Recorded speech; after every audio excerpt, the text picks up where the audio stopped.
किसी को कष्ट देकर के आनंद नहीं मिलता। लेकिन फिर भी इस भारत भूमि में कहीं ना कहीं संस्कृति दूर होती दिखाई दे रही है। और जब संस्कृति दूर होती दिखाई देती है, ऐसा लगता है फिर से वो राक्षस कहीं वापस हमारे मनों में आकर बैठा।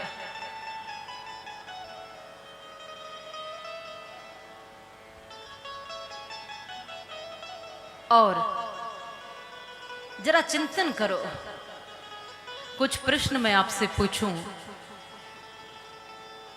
आप जरा चिंतन करिए और उसका जवाब दीजिए। और वो जवाब भी आप स्वयं को देना। कई बार किसी व्यक्ति को कहो कि आप बहुत ज्यादा बोलते हो, तो वो कहेगा नहीं मैं बिल्कुल नहीं बोलता। किसी को कहो कि आप झूठ बोल रहे हो, तो कहो वो कहेगा कि मैं नहीं बोलता। क्योंकि अपनी बुराइयों को आप स्वयं देख सकते हो और किसी के दूसरे के कहने से किसी व्यक्ति में परिवर्तन हो या न हो, लेकिन जब स्वयं आप अपनी अंतरात्मा में उतर कर देखोगे तो निश्चित रूप से आपको पता चलेगा कि मैं कितना भीतर से सही हूं, कितना गलत हूं। ये खुद ही व्यक्ति को पता चल सकता है। मैं रोज चिल्लाती रहूं, पहले अपनी बुराई देख ले, उम्र भर की कमाई देख ले, तो ये मुश्किल हो जाएगा। मैं रोज कहती रहूं दूसरों के गुण व अपनी गलतियां देखा करो और जिंदगी में हूबहू कुछ झलकियां देखा करो। हसरतें महलों की गर तुझको सताए आन कर, तो कुछ गरीबों की भी जाकर बस्तियां देखा करो।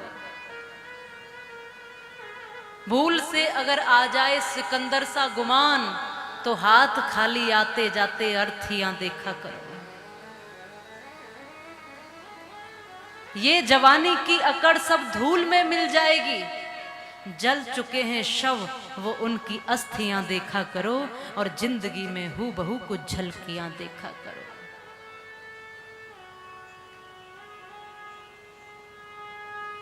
इतना क्रोध, इतना नफरत, इतनी ईर्ष्या एक दूसरे से क्यों है इस समाज में? जब हम देखते हैं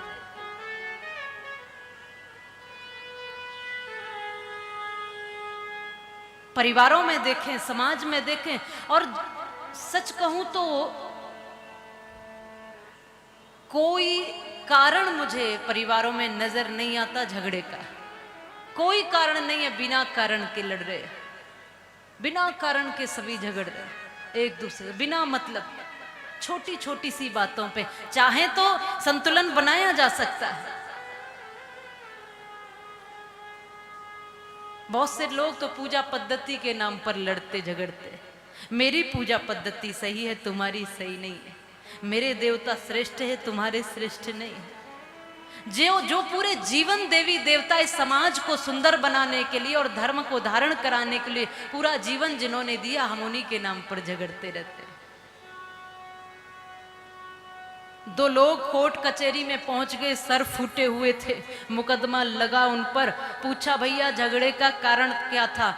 बताया कि हम दोनों मित्र थे, वैसे ही बैठे हुए थे, बस नदी के किनारे बालू में आनंद से बैठे हुए गपशप कर रहे थे। तो एकदम से मेरे मित्र ने, उसमें से एक व्यक्ति ने कहा कि देखो भाई, मैं भैंस खरीदने वाला हूं।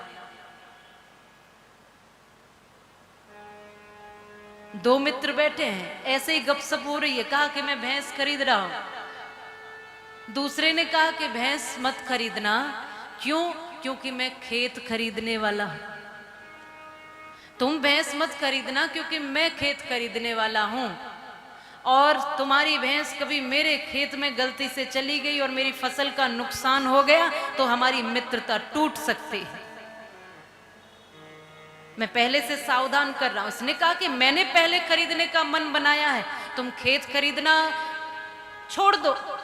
तुम इस विचार को छोड़ दो, मैंने पहले मन बनाया है। और भैया सुन, वो तो पशु है, उसका क्या, वो तो जा भी सकती है, फसल में नुकसान भी कर सकती है, लेकिन एक बात बताए दे रहा हूं, यदि मेरी भैंस को थोड़ा भी तूने कुछ कह दिया तो तेरे फसल में आग लगा दूंगा।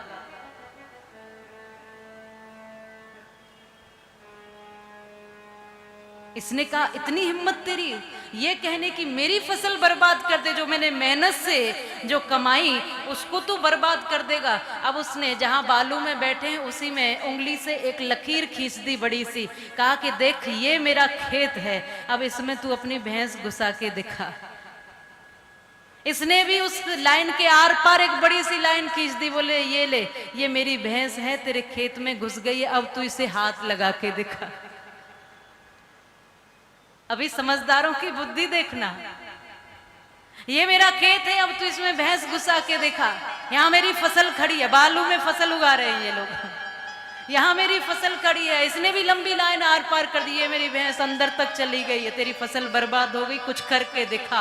अब दोनों में जो मारा मारी शुरू हुई, दोनों के सर फूटे, हॉस्पिटल गए, फिर कोर्ट में पहुंच गए, न तो भैंस खरीदी गई न खेत लिया गया, और सर दोनों के फूट गए। और सच कहूं तो ज्यादातर ऐसे ही झगड़े हैं घर परिवारों में, सब जगह जो देखने को, कोई जिसका मूल नहीं, कोई ऐसी बड़ी वजह नहीं होती है, जब मूल में जाओगे वजह क्या थी, क्यों सर फूटे, कोई वजह ही नहीं है, थोड़ी थोड़ी बातों पर। क्यों?